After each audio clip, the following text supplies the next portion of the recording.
Okay, once we know that the mod probe bonding did show us that bonding is enabled on our machine, then the next command we need to run is mod info bonding. And it'll give you a lot of output, but the main concern is like right here on the top where it says description. It should say something like ether channel bonding and then the driver number. And that tells us, what driver is installed on our bonding interface. Okay, now we're going to create the bond interface.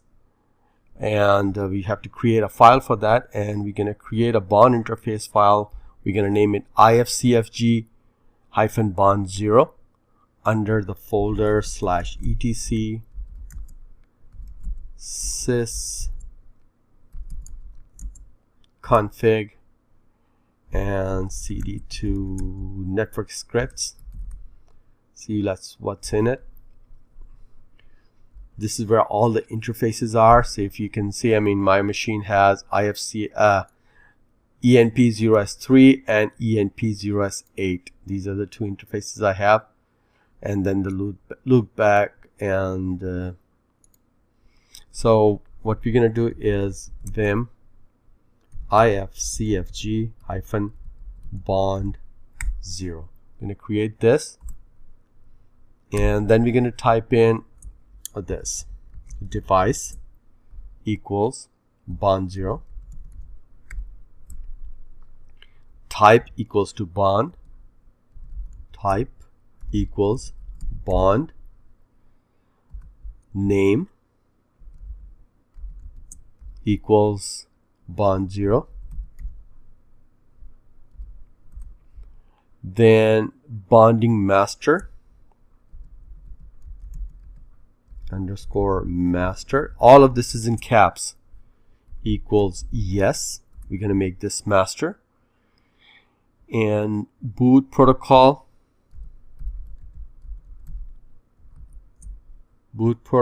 equals, we're going to say none. On boot, do we want it to be connected on boot? Yes. IP address ADDR equals, let's assign it 192.168.1.70. Okay, and net mask equals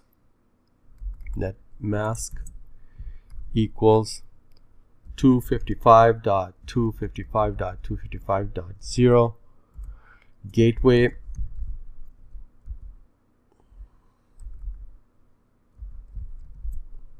equals 192.168.1.1.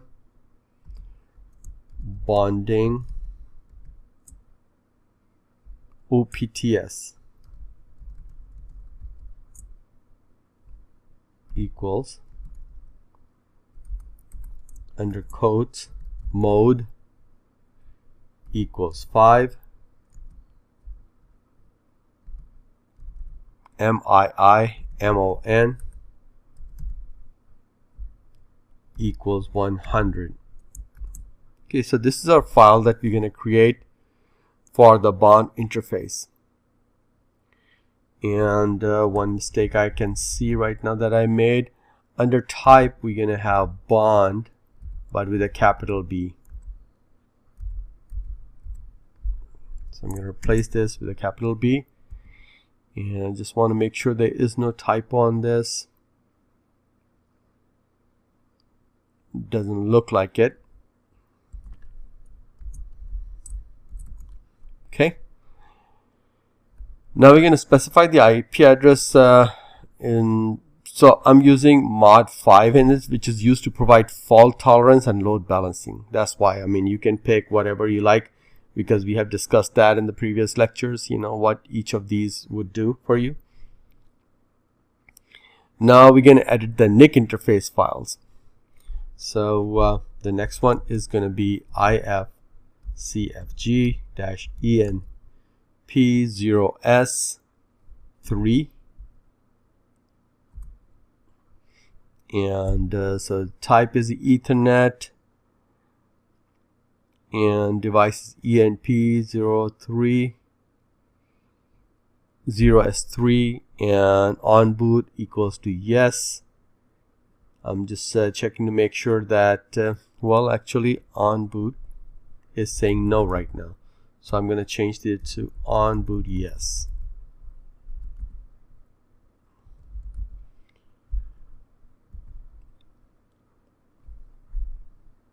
And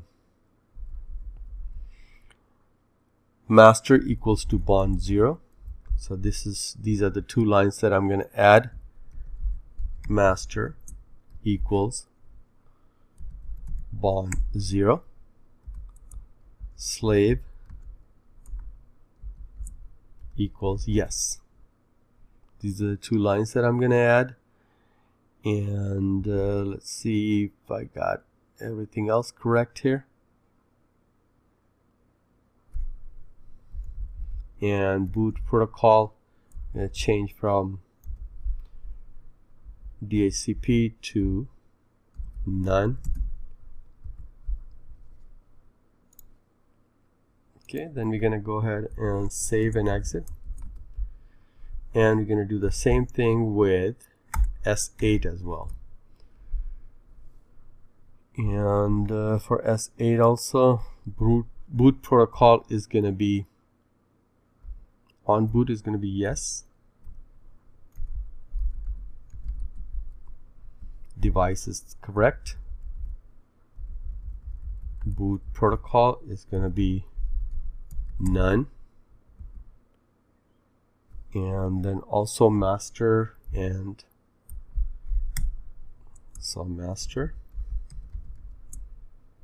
equals bond0, and slave equals yes.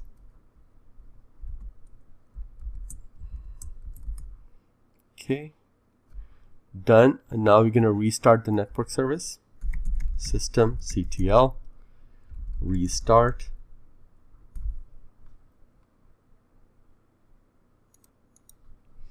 Okay, so if we run a system CTL status network.service, we should see network services running. Before that, we ran the command system CTL restart network.service because we made a couple of changes. I ran into one problem. So it was not starting up the network, and the issue was to stop network manager. I had network manager running, and the error that I was getting was failed to bring up LSB.